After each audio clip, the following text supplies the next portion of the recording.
Hello and welcome to Fast and Factual. My name is Utsaf Parekh and here are the top stories of the day. US President Donald Trump addressed a joint session of Congress yesterday. He described his actions in the first 40 days of his presidency as the first wave of a common-sense revolution. Trump lauded the ongoing crackdown on immigration and Elon Musk's cost-cutting efforts. Canadian Prime Minister Justin Trudeau has criticized Trump. Trudeau said that imposing tariffs on Canadian imports was a very dumb thing to do. He also announced retaliatory 25% tariffs on US imports. Canada sends 75% of its exports to the US. After last week's public fallout with Trump, Ukraine's President Vladimir Zelensky said he wants to make things right. Zelensky said that he wants to secure lasting peace. His remarks came after Trump halted all US military aid to Ukraine. An overnight Russian drone attack hit Ukraine's northeastern city of Sumy. Local officials say that the strike damaged residential buildings and the city's main children's hospital. The Ukrainian military said that it downed 61 drones out of 83, while 22 drones were likely downed by electronic warfare. Russia has offered to mediate between the US and Iran over the latter's nuclear program. Putin's proposal for mediating a resolution was reported by Russian state media. Donald Trump had earlier reimposed a maximum pressure campaign against Iran to stop the country from building a nuclear weapon. Leaders from Arab nations held a summit in Egypt's capital, Cairo. They chalked out a plan for the reconstruction of war-torn Gaza. The Arab leaders proposed rebuilding Gaza under the Palestinian Authority, as opposed to US President Donald Trump's plan. Trump has suggested the removal of Palestinians and a US takeover of Gaza. The Arab leaders also announced a fund for Gaza's reconstruction. India has doubled its gross expenditure on research and development to 1.27 lakh crore rupees in the past decade. The announcement was made during an event in New Delhi. This comes as India fosters homegrown innovations in sectors like AI, biotechnology, and quantum computing. Two explosive-laden vehicles were used in a suicide bombing attack in northwestern Pakistan yesterday. It took place in the Khyber Pakhtunkhwa province. The bombing was followed by a gunfight. At least 12 people were killed and over 30 were reportedly injured. In Peru, a massive fire in downtown Lima triggered evacuations. Peruvian firefighters struggled to douse a flame at a building being used as a clandestine warehouse. A lack of water access added to the woes of emergency workers. In a dramatic escalation of anti-corruption protests against the Serbian government, opposition lawmakers threw smoke grenades and tear gas inside the country's parliament. The lawmakers also scuffled with security. One legislator suffered a stroke amid the chaos.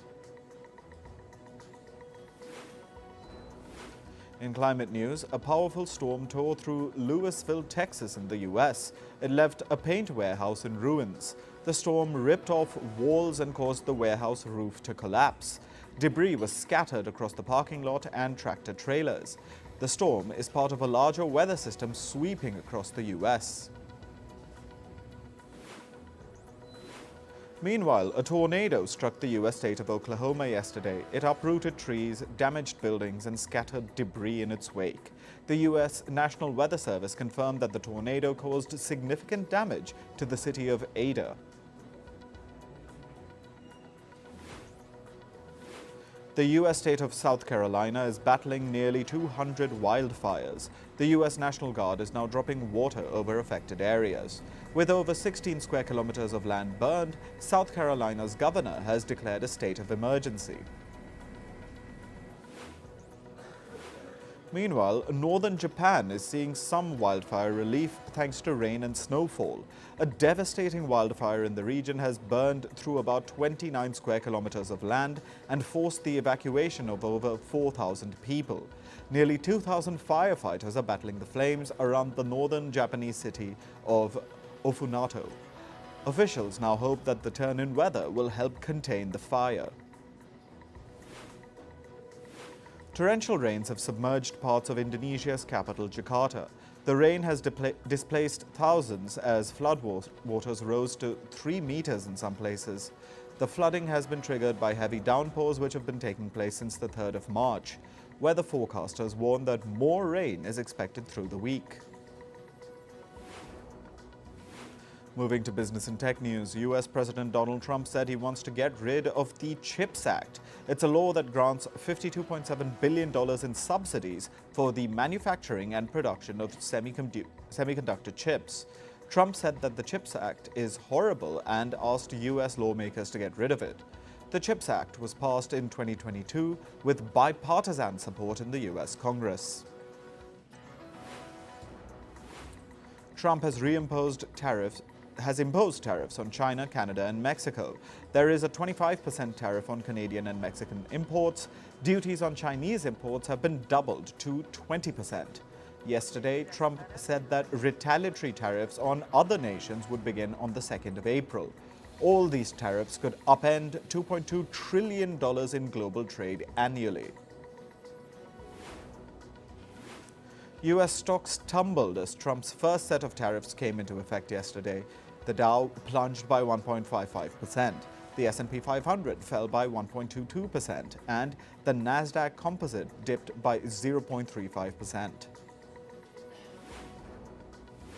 US toy producers have raised concerns over the government's planned tariffs. This was as industry tycoons gathered at the 2025 Toy Fair at New York's Javits Center. Toy company executives sought exclusions from the tariffs on their imports over concerns that it could impact affordability.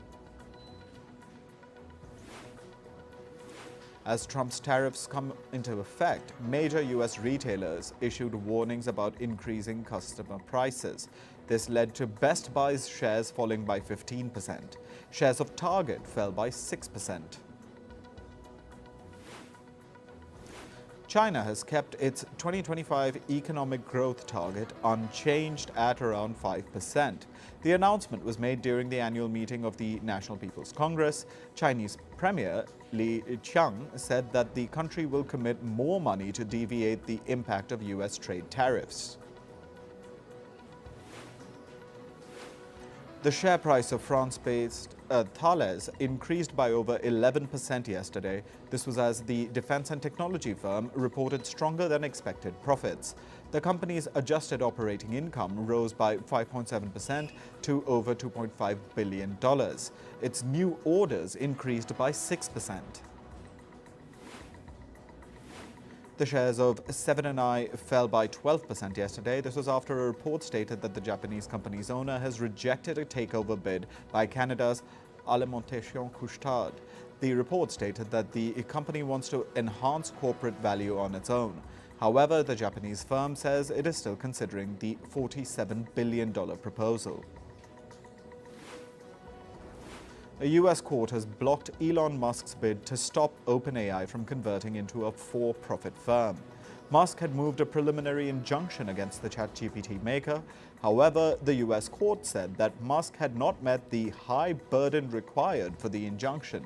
However, the judge offered to expedite a trial on the issue later this year. Apple has launched a new version of its iPad Air.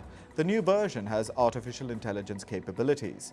Apple has been equipping its devices with more powerful chips for AI tasks to be able to compete with rivals Samsung and Huawei. Now we move to sports. In cricket, India beat Australia by 4 wickets in the Champions Trophy semi-final. Australia chose to bat first after winning the toss. Steve Smith's men were bowled out for 264 runs. India chased down the total with 11 balls remaining. Virat Kohli was awarded the Player of the Match award for his 84-run knock. In football, Real Madrid beat Atletico Madrid 2-1 in the UEFA Champions League. Rodrigo struck the opening goal for Real in the 4th minute of the game, but Atletico's Julian Alvarez hit an equalizer later in the first half. But then Brahim Diaz hit a second for Real Madrid in the 55th minute to seal the game. In badminton, former world #1 Kidambi Srikanth qualified for the main draw of the Orleans Master 2025 badminton tournament. This came after the Indian shuttler won both his qualification round matches in France yesterday. In his first qualifying match, Srikanth beat the world #52, Denmark's Mads Christoffersen, 21-8, 21-14. He then got the better of compatriot Hrithvik Sanjeevi to progress to the main draw.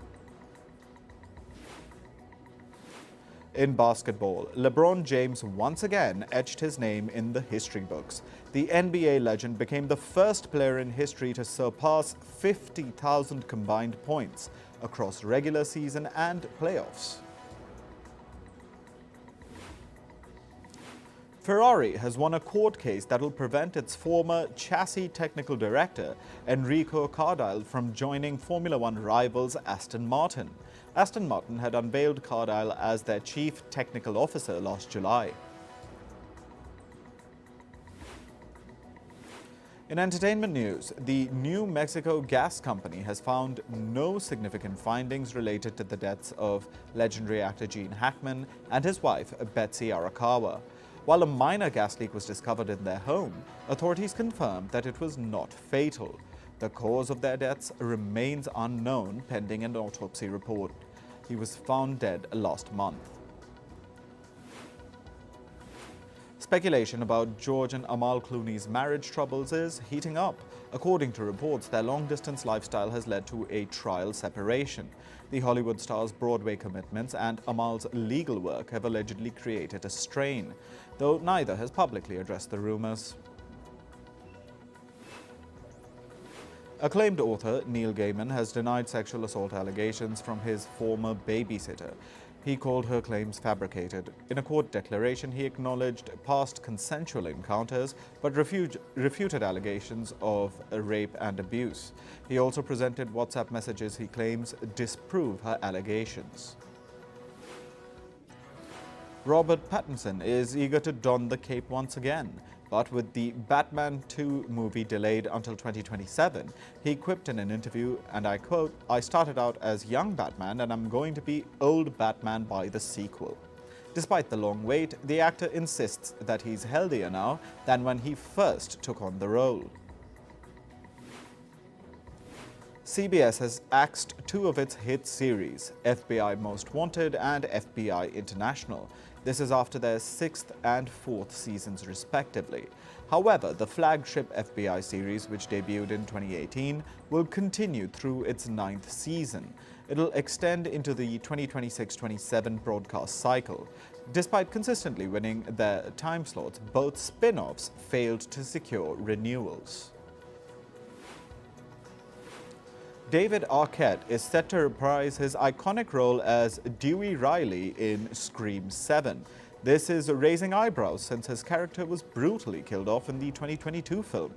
He joins other resurrected characters played by Scott Foley and Matthew Lillard, as well as returning cast members Neve Campbell, Courtney Cox, and franchise newcomers.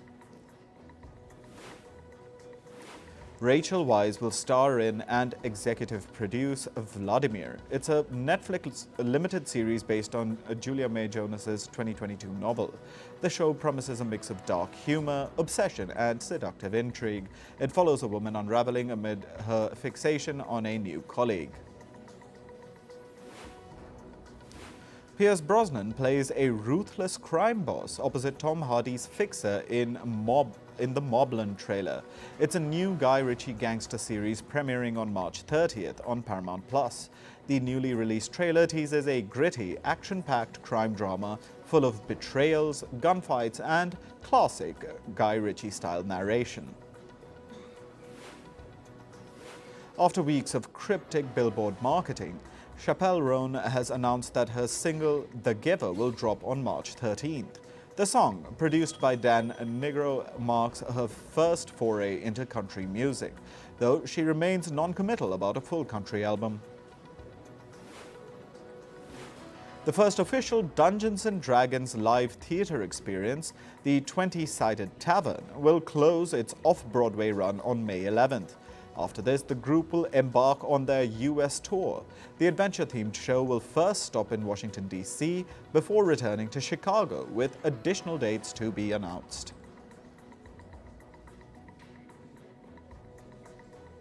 That's all for this episode of Fast and Factual. Thank you for watching, and stay tuned to First Post.